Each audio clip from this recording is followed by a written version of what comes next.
Hi there, Jeep owners. Today in our 2012 Jeep Liberty, we're going to be taking a look at and showing you how to install Demco's base plate. And this is what our base plate looks like when it's installed. It passes through the grille here at the front, but stays tucked up pretty nicely, so when it's here, you really don't even notice it too much.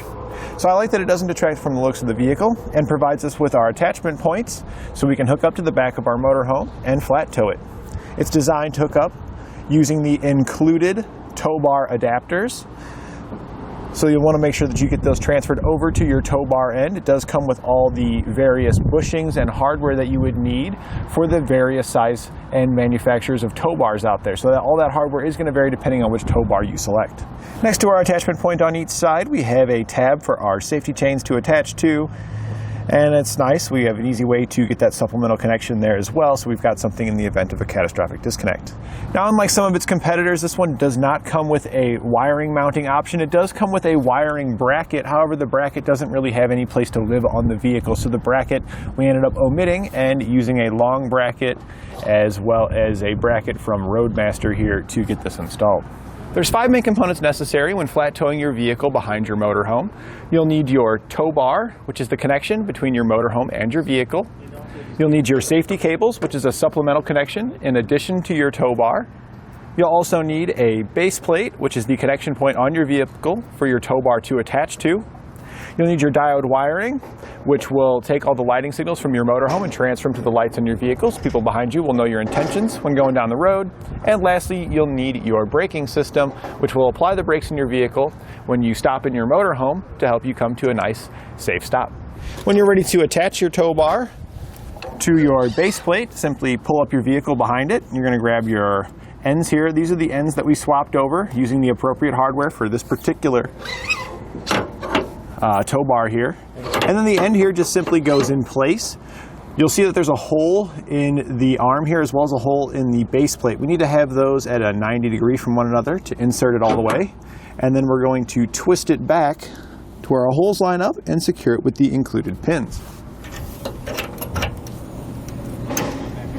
We can go ahead and hook up our safety cable as well, and then we'll repeat this over on the other side. Your safety cables on your hitch, you'll want to make sure that you cross them, so we're hooking up the passenger side for the vehicle to the driver's side on our motorhome and vice versa for the other cable. Once you've got all your tow bar connections made, you'll then just make the rest of your flat tow connections, which is typically your diode wiring and the breakaway cable for your braking system. Now that we've got everything hooked up, at this point we're ready to put our vehicle into flat tow mode and hit the road. If you want to stick around, we'll show you how to get the base plate installed. It is actually one of the easiest base plates, comparable to a lot of other vehicles. This one here, I would say you could easily get it done in an afternoon after work.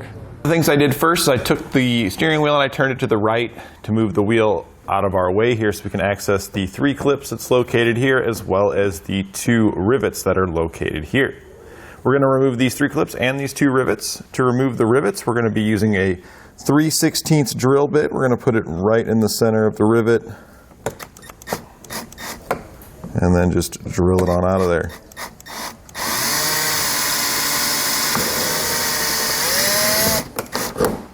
And the rivet will come out just like that, and you can just kind of push it off of your drill bit and do the same thing with the other one.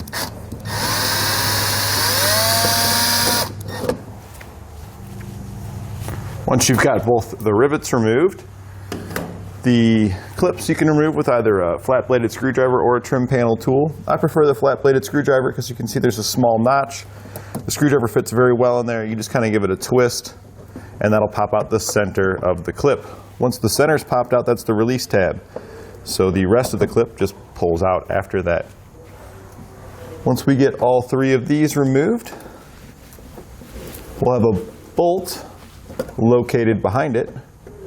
So go ahead and prepare a 10mm socket on an extension, and you're likely going to need a swivel as well to get to it. With all the clips removed, we just peel this back. We've got our 10mm socket with our swivel.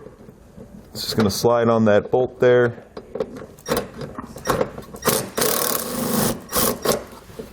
And we'll go ahead and get that removed.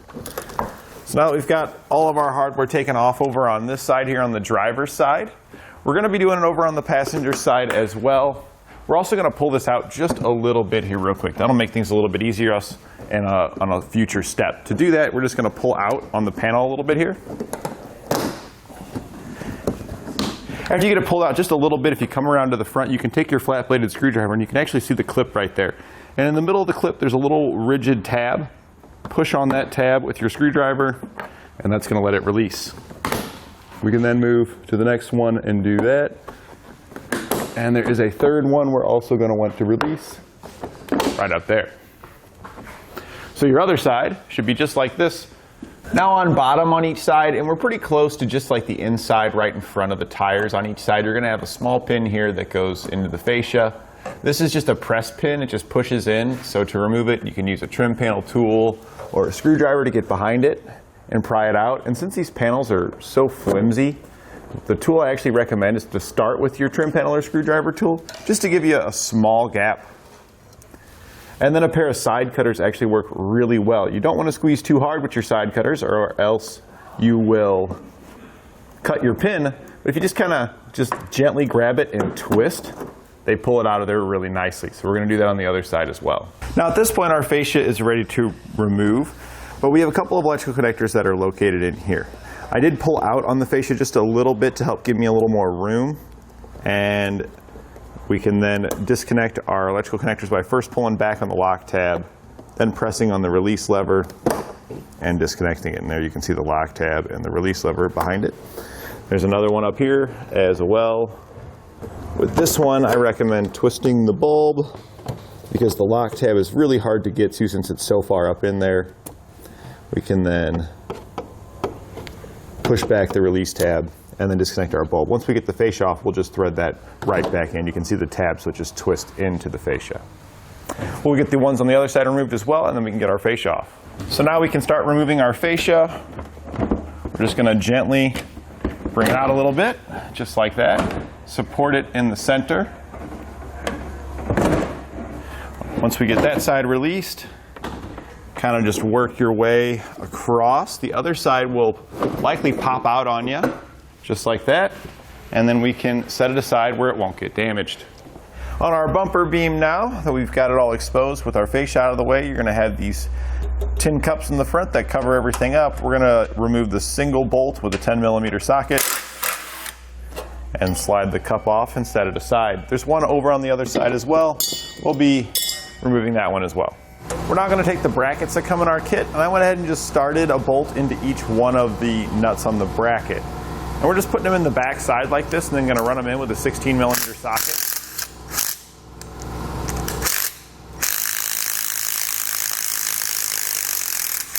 That's going to do two things for us. That's one, it's going to clean up the threads, which is going to make it easier than the later step when we go to install it. But two, we can now use the two bolts that are coming out through there to help us line up our mark where we need to drill. If we take our clamp, we can see that these two holes here on the bottom are going to line up with where we had put our bolts in, but we don't have a hole here in the very last slot. So we're just going to mark that there with our paint stick. And we can see there's our mark. Now that we've got our marks, we're just going to take a 1/2-inch drill bit and drill out that hole.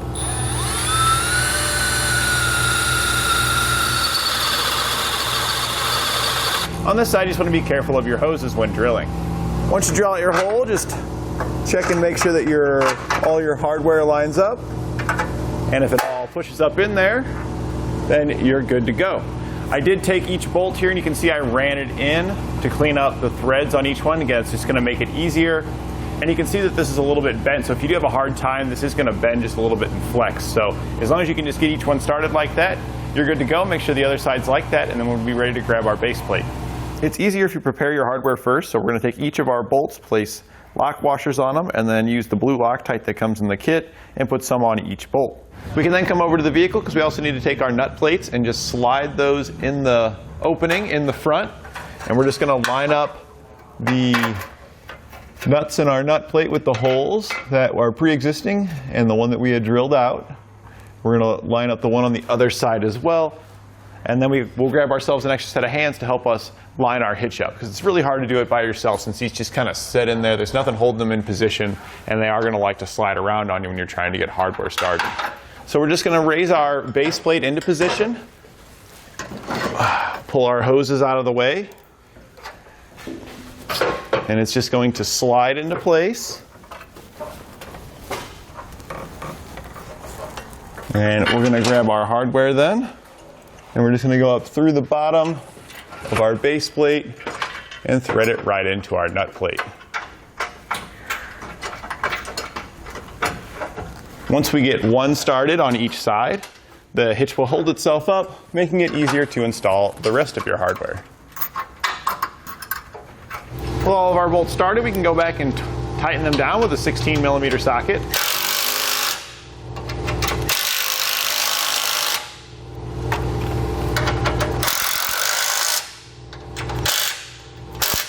And then we can go back and torque them to the specifications found in our instructions. If you need a torque wrench, we've got some here at eTrailer from Performance Tools. You can pick the appropriate size for the amount of torque that you need.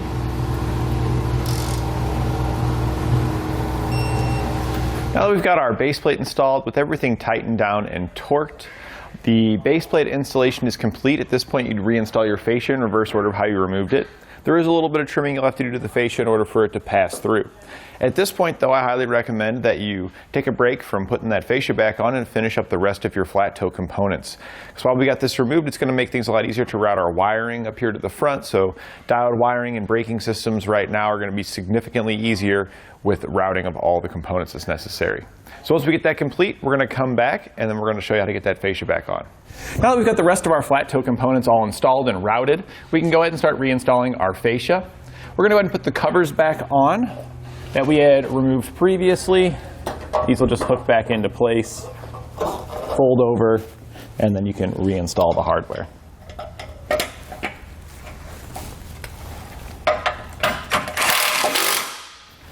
We're now back over at our fascia where we're going to need to make some trims to get it installed. The portions here of the grill section where it's actually solid will need to be removed. And you can actually see there's like some little tabs here where we can almost just punch this out. So we'll take out this section here on each side. You may need to do some slight filing in this location right here towards the inside after you got to cut out if it is fitting really tight, because the base plate, due to manufacturer variances, can be very close to this inside edge. We're just going to use a pair of snips because it is just these three little tangs that hold it in there. And since we're taking the whole piece out, it's okay if you want to just cut off a little corner of it first. That'll help give you an access in there to cut it.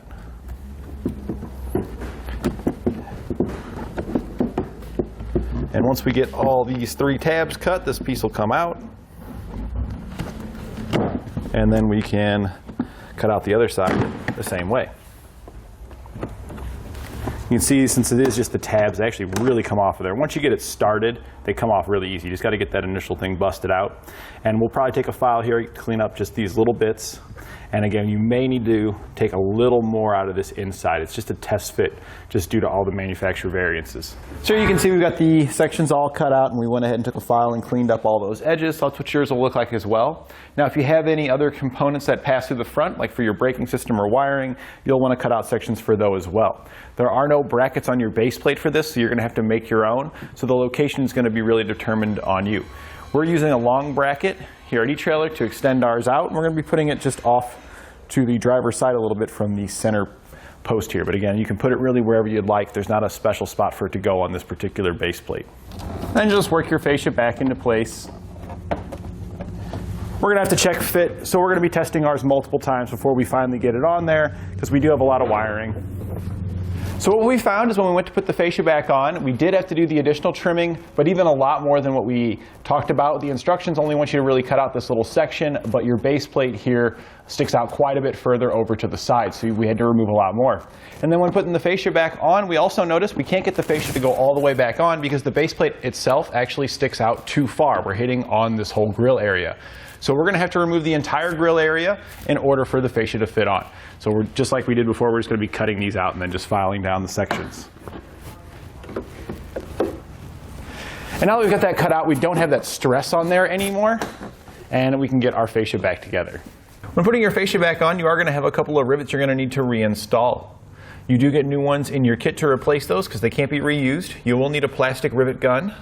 To install these, you'll take the small end of the rivet, slide it into the gun. The other end will go in the hole where your previous rivet used to be. Keep a little bit of pressure on it and then just squeeze. You may need to do this a couple of times. And it'll pull it tight and snap the end off, leaving your rivet in place. You'll repeat this for the other hole on this side and then both the holes on the other side. And that completes our installation of Demco's base plate on our 2012 Jeep Liberty.